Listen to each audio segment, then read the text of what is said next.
Capítulo 13. Naomi, publicitária, 28 anos, divorciada. Se você pensa que é longo e furioso o vento que passa pelas velas da minha vida e decidir me deixar na praia do coração, onde tenho raízes, lembre-se que nesse dia, nessa hora, eu levantarei meus braços e minhas raízes partirão para buscar outra terra. Pablo Neruda. Nunca imaginou que eu tivesse coragem de me separar dele, mas eu cheguei ao meu limite. Tentei durante 2 anos e meio. Estava sufocada. Não dá mais. Eu lhe disse naquele dia, na hora do almoço. Não chorei. Ele respondeu: Você sabia que na Bíblia está escrito que uma mulher que pede o divórcio e se casa de novo é considerada adúltera pelo resto da vida? Você sabia que o que está fazendo é errado? Destruir o nosso casamento? Eu não destruí nosso casamento sozinha, respondi. Enquanto estivemos casados, sinto-me que me afastei da igreja porque ele dava desculpas para não ir. E não gostava que eu fosse sozinha. Não me chamava para orar, não fazia questão de ler a palavra.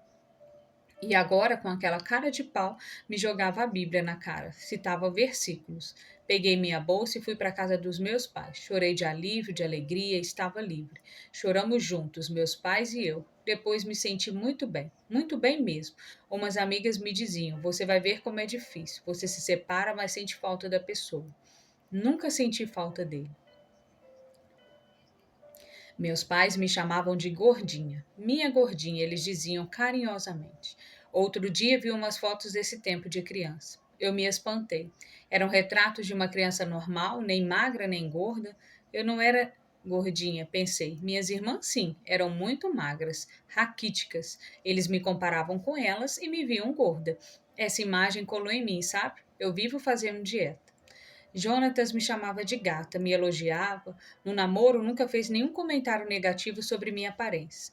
Gosto de me cuidar, de ir à academia, nem é tanto pela questão estética, mas porque me faz sentir bem.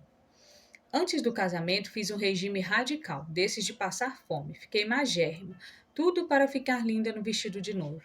Foi uma noite inesquecível, casamento dos sonhos, como eu sempre desejara. Alugamos uma casa de campo, chamamos um buffet elegante, festa para 300 pessoas. Fomos para o México na lua de mel, nos fins de semana ou feriados viajávamos para hotéis charmosos em cidades turísticas. Foi uma fase muito boa. Aquele doce estado de paixão e alegria durou 3 meses. Namoramos pouco tempo, nem um ano. Minha irmã mais velha anunciou que ia se casar e pouco tempo depois Jonatas telefonou para o meu pai e perguntou se poderíamos marcar um jantar para reunir as nossas famílias. Ele queria tratar de algo importante. Naquela coisa, Naquela noite, inesperadamente, ele pediu ao meu pai permissão para se casar comigo. Quando perceberam que estava por vir, meus pais ficaram tensos. Eles já enxergavam o problema. Parece que todo mundo enxergava, menos eu. Diante dos pais dele, dos meus pais e de um casal de amigos, Jonatas pediu a palavra e falou várias coisas bonitas para mim e sobre mim. Diz que me amava e que queria envelhecer ao meu lado. Diz que queria se casar comigo e que tinha pressa. Quer dizer, ele não disse isso com todas as letras, mas foi esse o recado. Eu estava radiante, ele me deu o anel de noivado e em seguida começamos a planejar o casamento. Durante quase um ano só falávamos nisso, tudo girava em torno da festa. Hoje penso que nos conhecíamos muito pouco, um ano de namoro não é nada. Se eu pudesse dar algum conselho para uma noiva nessa situação, eu diria para gastar mais tempo conhecendo a pessoa com quem vai se casar. Observar seus hábitos, conversar sobre seus objetivos de vida, ver se vocês têm visões de mundo semelhantes e se seus valores são os mesmos. Fazer acordos, aprofundar o relacionamento, se aconselhar com pessoas maduras sobre questões conflitantes. Na multidão dos conselhos há sabedoria. Nós não fizemos nada disso. Não nos preparamos. Talvez tivesse me ajudado a enxergar. Quando estávamos apaixonados, contudo, é difícil enxergar de qualquer jeito. Você me pergunta se as jovens evangélicas se casam mais rapidamente que as não evangélicas só para ter intimidade sexual? Sim, penso que isso acontece. Existe sim uma pressão da igreja para o casamento puro, pois a Bíblia diz que o homem deve deixar pai e mãe só depois disso fazer uma só carne com sua mulher. Acredito que essa cultura colabore para que haja muitos casamentos apressados, sem que os casais se conheçam bem. Jonatas era um desses noivos apressados. Se tivesse namorado mais, quem sabe eu enxergasse. Desde o começo ele dava os sinais. Por exemplo, minha família sempre recebeu muitas visitas. Meus pais são muito hospitaleiros. E por ser pastor, meu pai tem um coração aberto para acolher pessoas. Minha casa vivia cheia de gente. Jonathan detestava isso. Era quase um misantropo. Ele me puxava para sua casa como se seu território se sentisse mais seguro.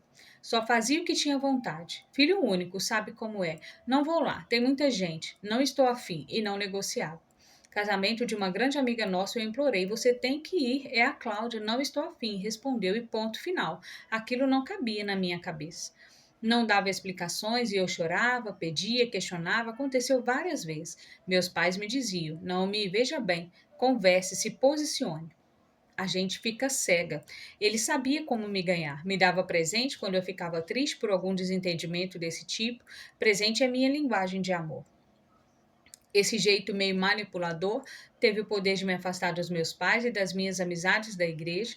Meu pai sempre foi controlador com as filhas. Onde você está, o que está fazendo, com quem. Isso me irritava na época, mas hoje vejo como cuidado, zelo de pai. Mas antes de me casar, Jonatas usava isso para me jogar contra ele. Seu pai te controla demais, dizia. Vem para casa, vamos ficar aqui.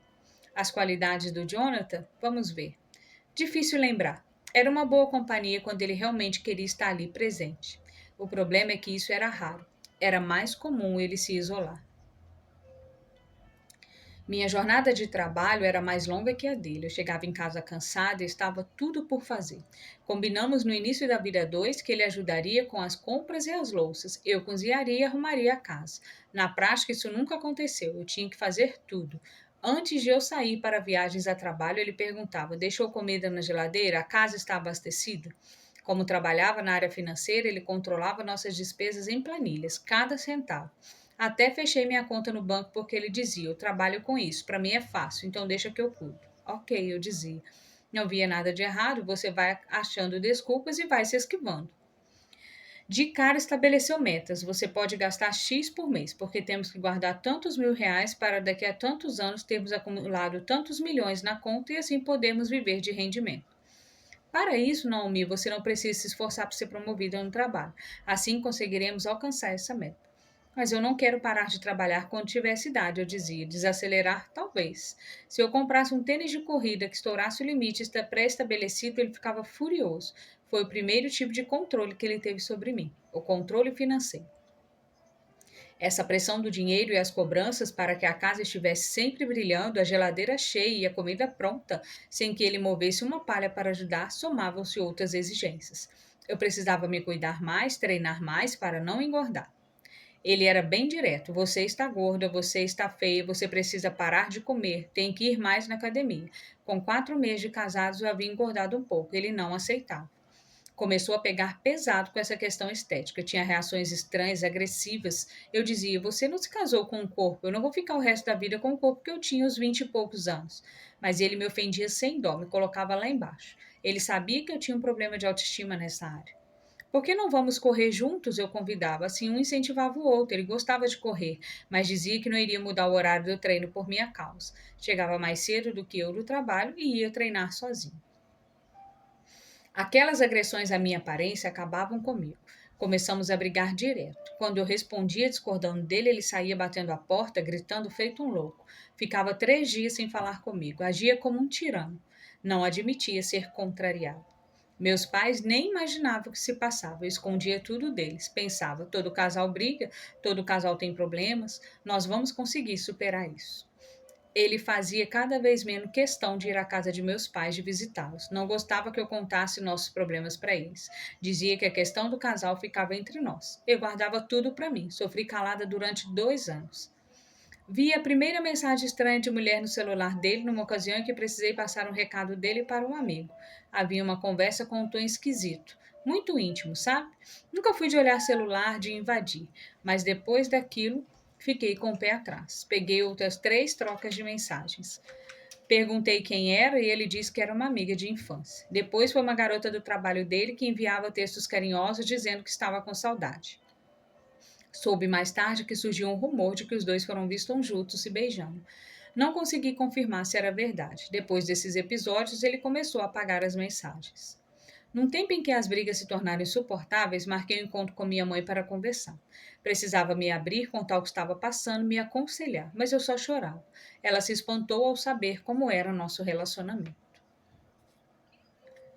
Nossa família sempre foi muito unida. Meus pais são grandes companheiros um do outro. Ele era empresário antes de se tornar pastor. Nós nos habituamos a compartilhar nossas vidas um com os outros, mas desde que me casei, esse ambiente foi rompido.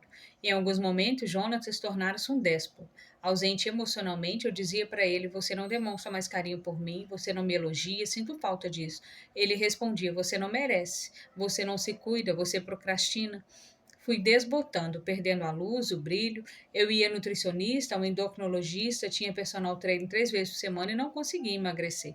Nunca passou pela minha cabeça me separar dele. Ninguém na minha família é separado. Minha família é toda cristã e não existia a palavra divórcio no nosso vocabulário. O meu foi o primeiro. Numa viagem a trabalho para os Estados Unidos, não me deixou comprar dólar. Você pode usar o cartão de crédito da empresa, ele disse. Eu tinha US$ 300 guardado, levei-os comigo. Foi durante essa viagem que algo diferente aconteceu. Eu me senti valorizada profissionalmente, recebi vários elogios, percebi minha autonomia de voo, fiquei 10 dias sem ele e me senti muito bem. Quando voltei, percebi que precisava virar aquele jogo. Entendi que no nosso modelo de relacionamento estava todo errado. Não havia uma parceria, era só cobrança. Ele mandava e obedecia. Não era para ser assim. Minha mãe sugeriu que procurássemos ajuda profissional, um terapeuta de casais. Ele se recusou a ir. Ficou bravo e parou de falar comigo durante um mês porque me acusou de ter revelado aos meus pais detalhes da nossa intimidade. Fui sozinha ver a psicóloga. As sessões começaram a mexer comigo, a me fortalecer. Abri uma conta no banco no meu nome, eu não tinha nada no meu nome, carro, conta, nada, ele resolvia tudo. Sabendo que as coisas andavam mal, meu pai chamou para conversar. Uma conversa como pastor. Leu para ele a passagem de Efésios 5, que fala que o homem deve amar a esposa como Cristo amou a igreja e a esposa deve respeitar o marido. Meu pai me explicou que não era por acaso que o papel do marido vinha primeiro na passagem.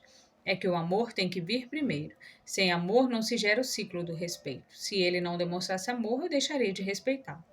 Jonatas respondeu tudo e respondeu: Eu não concordo. Ela também tem que me amar. Ela sabe o quanto é importante se cuidar fisicamente, mas ela só engorda.